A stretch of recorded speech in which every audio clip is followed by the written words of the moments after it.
The unexamined life is not worth living.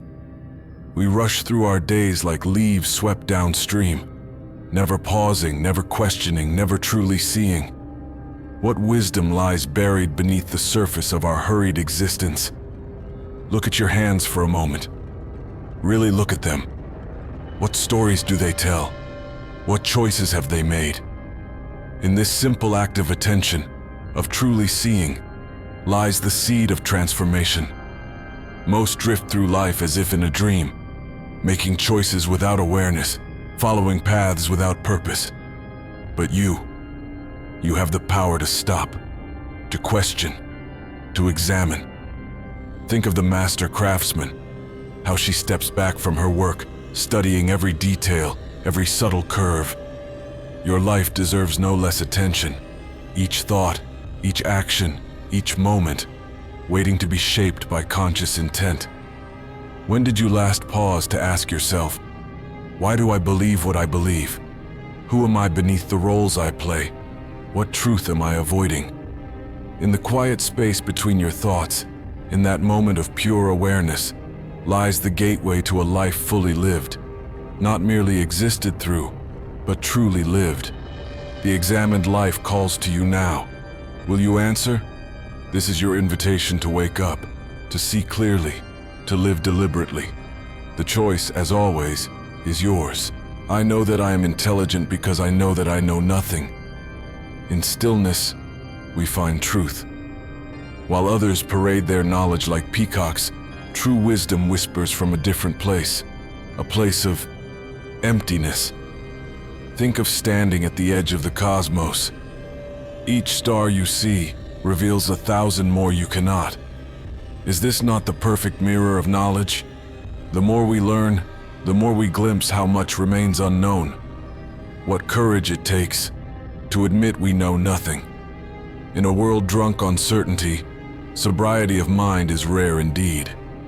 Yet here lies the paradox. Only by emptying our cup can we truly begin to fill it. Consider this. When did you last say, "I don't know," without flinching? When did you last feel the thrill of pure curiosity, unmarred by presumption? Intelligence isn't measured by the answers we clutch, but by the questions we dare to face, the mysteries we're willing to stand before, humble and awake. So ask yourself, will you wear ignorance like armor, or surrender to the vastness of not knowing? For in that surrender lies your strength. In that emptiness lies your potential. This is the path of the truly wise, to remain forever a student of life itself. Virtue does not come from wealth, but wealth and every other good thing which men have comes from virtue. Picture a mighty oak. Its roots run deep, unseen, yet they're the source of every branch, every leaf that reaches toward the sun. Just as no amount of watering the branches will strengthen roots, no amount of wealth can create virtue. But from strong roots flows everything else. What we chase, success, respect, influence, these aren't prizes to be purchased. They're the natural fruits of something far more essential.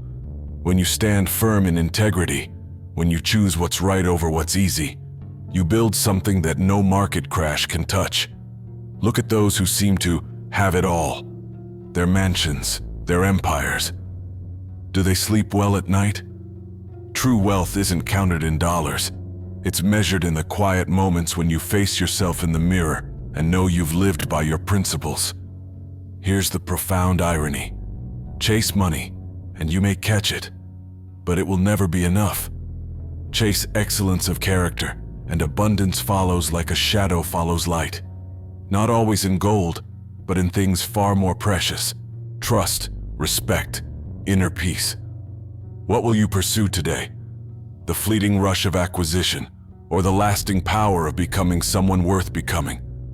Remember, fortune is fickle, but virtue endures. Regard your good name as the richest jewel you can possibly possess. A jewel can be stolen, but a reputation? It can only be surrendered. Think about that.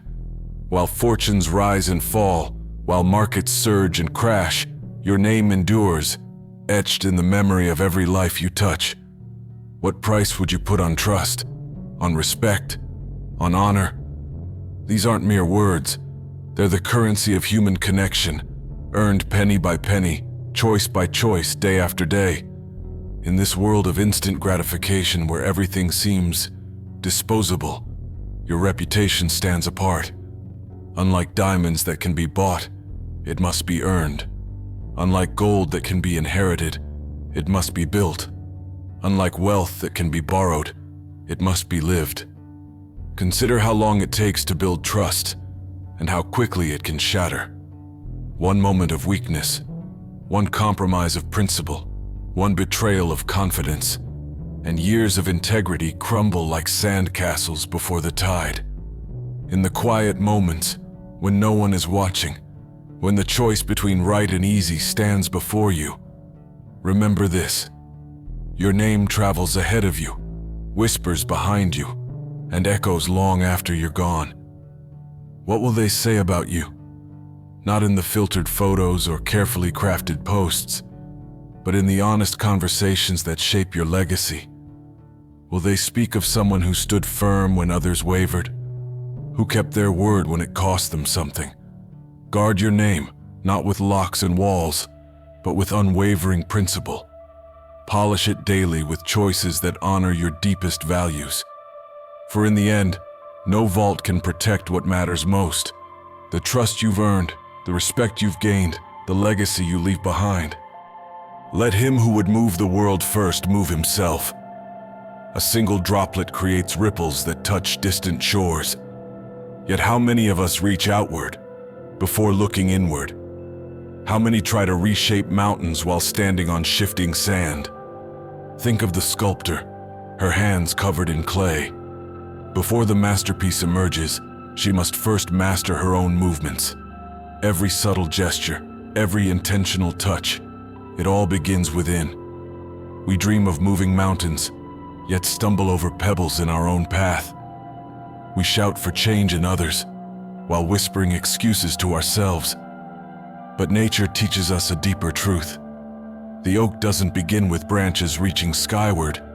It starts with a root, turning inward, anchoring deep. Your hands, look at them. These instruments of change that would reshape the world. But first, what within you remains unmoved? What shadows in your heart stay unexplored? What truths have you left unspoken, even to yourself? The greatest revolution isn't fought in streets or Senate chambers. It erupts in moments of quiet courage, when you face yourself without flinching, when you move that first internal mountain, when you cross that threshold from who you are to who you must become. Change ripples outward, but it surges from within. Move yourself first. The world will follow.